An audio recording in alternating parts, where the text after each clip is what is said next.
मैं ये मानता हूं कि बिहार के साथियों में ज्यादा उत्सुकता है, उनका प्यार भी ज्यादा है, लेकिन बिहार के मीडिया के साथी भी किसे कमी है। मैंने आज तक मीडिया का इस तरह का स्ट्रक्चर नहीं देखा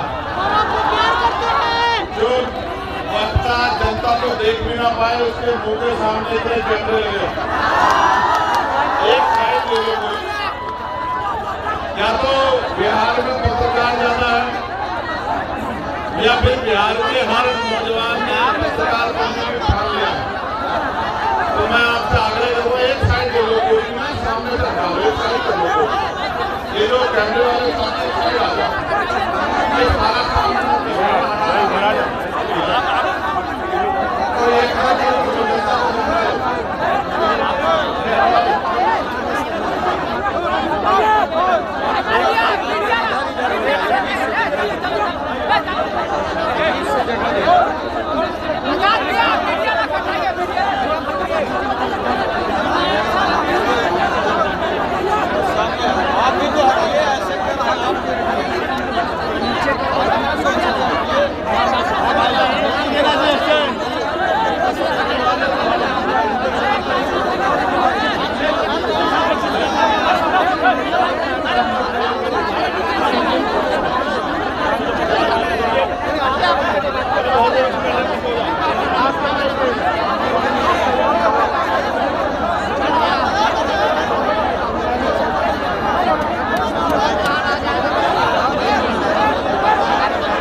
बहुत बहुत धन्यवाद।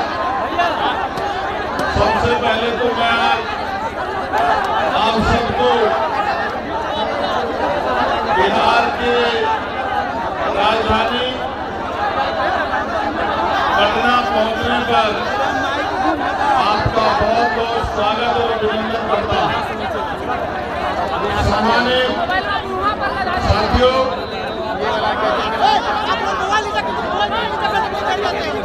आज भीम आर्मी आजाद समाज पार्टी के नेतृत्व में समाधान रैली के अवसर पर मुझे आपके बीच आने का मौका मिला है। इसके लिए मैं यहाँ की लीडरशिप का, भीम आर्मी आजाद समाज पार्टी के प्रदेश कमेटी का, परमंडल कमेटी का, जिला कमेटी का, विधानसभा सेक्टर और बूथ कमेटी के नेताओं का बहुत बहुत धन्यवाद करता हूं। आज समाधान रैली में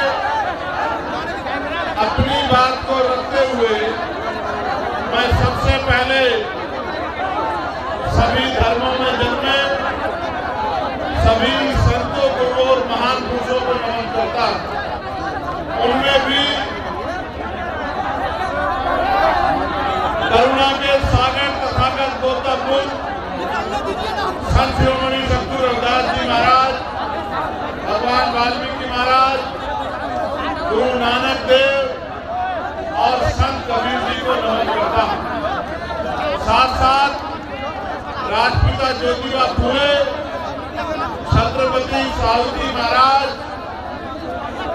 डॉक्टर बाबा साहब अम्बेडकर, ईवी कल्याण रामानायकर स्वामी, कल्याण ललित यादव, बाबू जगदेव प्रसाद कुशवाहा, जगन्नाथ कपूरी ठाकुर, महाराजा जौहरलाल, बिजली काशी, अर्जक संघ के संस्थापक सदस्यों में रहे चौधरी महाराज सिंह भारती, महामना रामसो वर्मा, मान्यवर दीना भाना वाल्मीकि और मेरे गुरु मान्यवर साहब काशीराम जी को नमन करता हूं।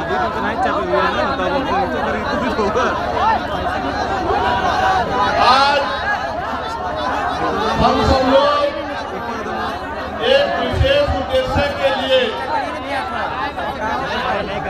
पटना में इकट्ठा हुए हैं और जब मैं यहाँ आया और जिस तरह का प्यार, जिस तरह की संख्या मैंने आपकी देखी तो मेरा विश्वास मजबूत हुआ कि समाधान सुनिश्चित है। आपकी समस्याओं का समाधान आने वाले कल में सुनिश्चित है, क्योंकि जब जब आप अपनी समस्याओं के लिए ईमानदारी से काम करोगे और समस्या का हल ढूंढने का प्रयास करोगे तो क्योंकि भारत में लोकतांत्रिक व्यवस्था है और बिहार तो लोकतंत्र के जननायकों में से बड़े बड़े नेता जिन्होंने बिहार में जन्म लिया, ये क्रांतिकारी धरती है।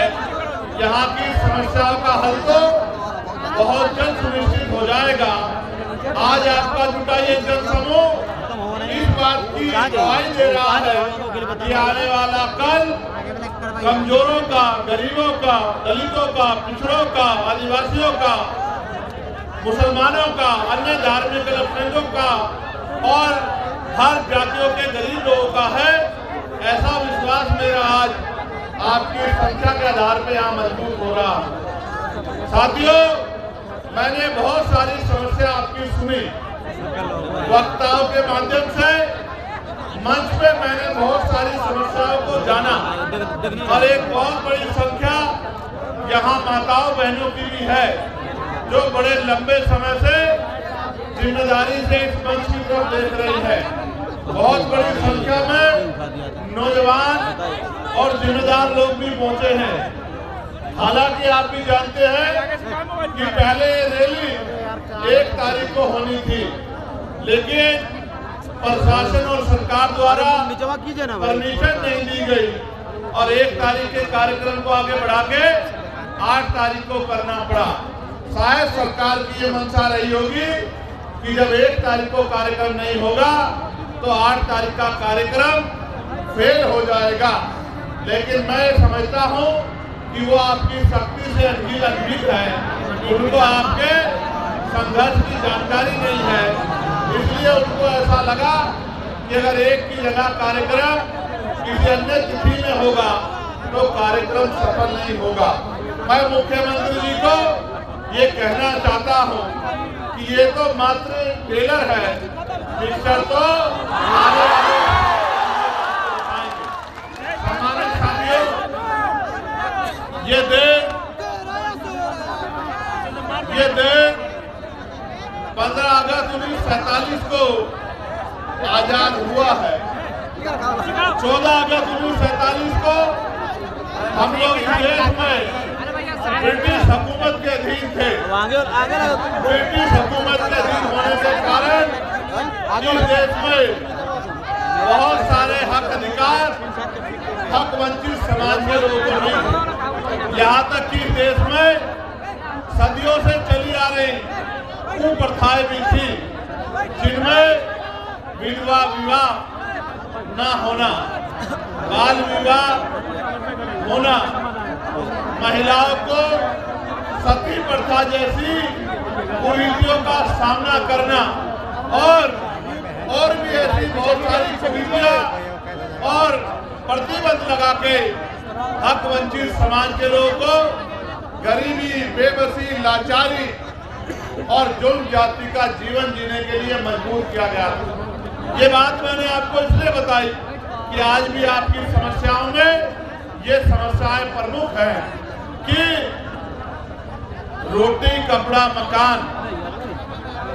जो बुनियादी जरूरत है, खाने के लिए रोटी, पहनने के लिए कपड़ा, सर ढकने के लिए छत, पीने के लिए साफ पानी और आत्म सम्मान का जीवन, ये बुनियादी जरूरतें हैं। 75 साल की आजादी के बाद भी आज तक सरकारें अंतिम व्यक्ति को रोटी, कपड़ा, मकान, अच्छे कपड़े और पीने के लिए पानी की व्यवस्था कराने में कामयाब नहीं हो पाई। ये इस लोकतंत्र का सबसे बड़ा फेलियर है। जो काम आजादी के 10 सालों के अंदर हो जाना चाहिए था, वो काम आजादी के 75 सालों के बाद भी नहीं हुआ है। इसका उदाहरण ये है कि देश के प्रधानमंत्री कहते हैं कि हम 80 करोड़ लोगों को मुफ्त में राशन देते हैं। अगर इस देश में लोगों की जेब में पैसा होता, वो गरीबी के जीवन से निकल पाते, तो 80 करोड़ लोगों को मुफ्त में राशन नहीं देना पड़ता। क्योंकि भारत का खून स्वाभिमानी खून है। ये हाथ फैलाने में नहीं, मजबूती से संघर्ष करने में भरोसा रखता है, लेकिन इनको मजबूर किया गया है हाथ फैलाने के लिए, सिस्टम बना के किया गया है।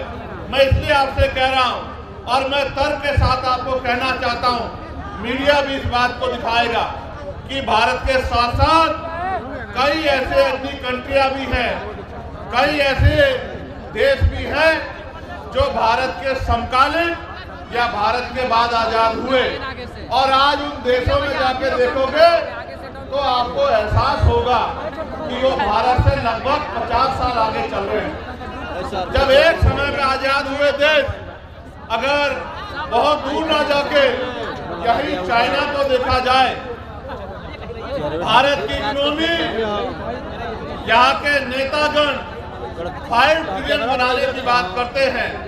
अगर हम चाइना की इकोनॉमी से उसकी तुलना करें तो हम 1/4 पर भी नहीं पहुंच पाए हैं। एक समय में आजाद हुए देशों में इतना अलग अलग तरह का आर्थिक गैर बराबरी का जो उदाहरण मिलता है, ये इस बात का उदाहरण है कि आज भी इस देश का अंतिम व्यक्ति बुनियादी सुविधाओं से वंचित है।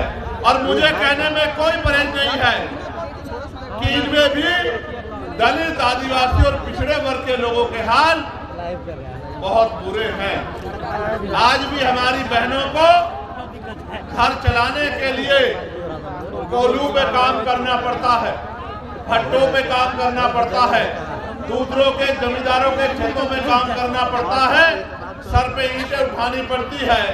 मुझे सबसे बड़ी पीड़ा तब हुई थी जब कोरोना काल में मजदूर शहरों से पलायन करके घर की तरफ चला था, और इन सरकारों के पास उन मजदूरों को देने के लिए, घर पहुंचाने के लिए ट्रेन की व्यवस्था भी नहीं थी। इस मेरे परिवार ने जो दूसरों के महल बनाता है, घर बनाता है, बिल्डिंग बनाता है, कंपनी बनाता है, इन अमीरों के पास कोरोना काल में इन गरीबों को का पेट भरने के लिए रोटी की व्यवस्था भी नहीं थी। मैंने देखा किस तरह मजदूर पलायन करके आया, कहीं ट्रेन के नीचे जाके मरा, कहीं भूखे पेट मरा, कहीं पानी की कमी के कारण मरा, और माए अपने बच्चों को बैग की चैन के ऊपर अपने बच्चों को लिटा लिटा के सफर कर रही। पैर में छाले पड़ गए, हाथों में छाले पड़ गए, गले सूख गए, हृदय गति रुक गई, हजारों लोगों की जान गई। लेकिन यहाँ की और केंद्र की निकम्मी सरकार बैठ के गरीबों की मौत का तमाशा देखती रही। ये हमने अपनी आंखों से देखा। सबसे ज्यादा मजदूर अगर देश के किसी कोने में जाता है तो वो बिहार का व्यक्ति है, जो अपना पेट पालने के लिए अन्य से प्रदेशों में जाके रोजगार ढूंढने का काम करता है। ये इन 15-15 साल चली निकम्मी सरकारों की देन है, जिन सरकारों की वजह से आज भी यहाँ का पढ़ा लिखा नौजवान रोजगार नहीं पा पाता है और माताओं बहनों को भी घर को चलाने के लिए मजदूरी करना पड़ता है। गरिमाई जीवन देने का काम भी सरकार नहीं कर पाई है। आज जब हम लोग आजादी का अमृत उत्सव मना रहे हैं, अभी पार्लियामेंट में सेंट्रल हॉल में ये कहा गया प्रधानमंत्री जी द्वारा कि 75 साल हो गए हैं, ये अमृत काल है। ये कैसा अमृत काल है जहां एनसीआरबी का डाटा ये कहता है कि रोज महिलाओं के शरीर की धज्जियां उड़ाई जाती है, सामूहिक बलात्कार होते हैं, महिलाओं को तेजाब से नहलाया जाता है, महिलाओं की अस्मत को रोंदा जाता है, महिलाओं को दफ्तरों में और दफ्तरों के बाहर और गांव में शांति की व्यवस्था के आगे अपने आत्मसम्मान की रक्षा वो नहीं कर पाती। ये भी हमारे सामने ही है। और सरकारें कहती है और व्यवस्था कहती है कि भारत एक ऐसा देश है जहां महिलाओं को पूजा जाता है। मेरे बराबर में मीडिया की बहनें खड़ी हैं, नीचे महिलाएं जो पुलिस की नौकरी कर रही है वो बहनें भी खड़ी हैं। कभी उनके मन से भी पूछ के देखना कि रात को 10-11 बजे क्या वो उत्तर प्रदेश में, बिहार में या उत्तर प्रदेश में या देश के किसी भी प्रदेश में क्या ईमानदारी से निकल सकती है? सच ये है वो अकेले तो छोड़िए, वो परिवार के साथ भी आज नहीं निकल सकती है। ऐसी ऐसी घटनाएं सामने आती है कि हृदय कांप जाता है।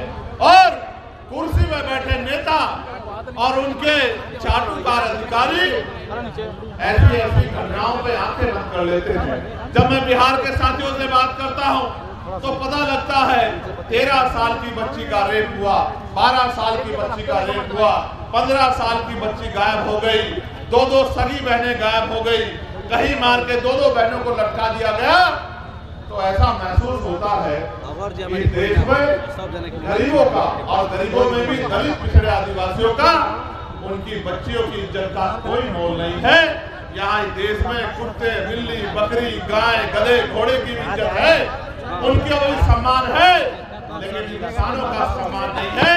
तो ये महसूस होता है कि ये सरकारें किसका काम कर रही है? क्या ये गरीबों का काम कर रही है या ये अमीरों का काम कर रही है? जहां हमारे सेना में घोर जातिवाद और अपमान का सामना करने वाले हमारे साथी भी यहाँ मौजूद हैं, जो लंबे समय से इस गैर बराबरी और इस अन्याय के खिलाफ लड़ रहे हैं। लेकिन मुझे बड़े कष्ट के साथ कहना पड़ रहा है कि ये सत्ता के पास भी गए और विपक्ष के बड़े बड़े नेताओं के पास भी गए, लेकिन इनकी समस्या का समाधान सरकार नहीं कर पा रही है। इसका मतलब सरकार नहीं चाहती कि सेना के साथियों के इलाके को उठाने वाले साथियों का सम्मान होना चाहिए। सम्मानित साथियों, मैं मैं तो ये समझता हूँ आज नहीं तो कल इस देश के नौजवान को अपने गरिमामय जीवन के लिए संघर्ष करने के लिए खड़ा होना पड़ेगा।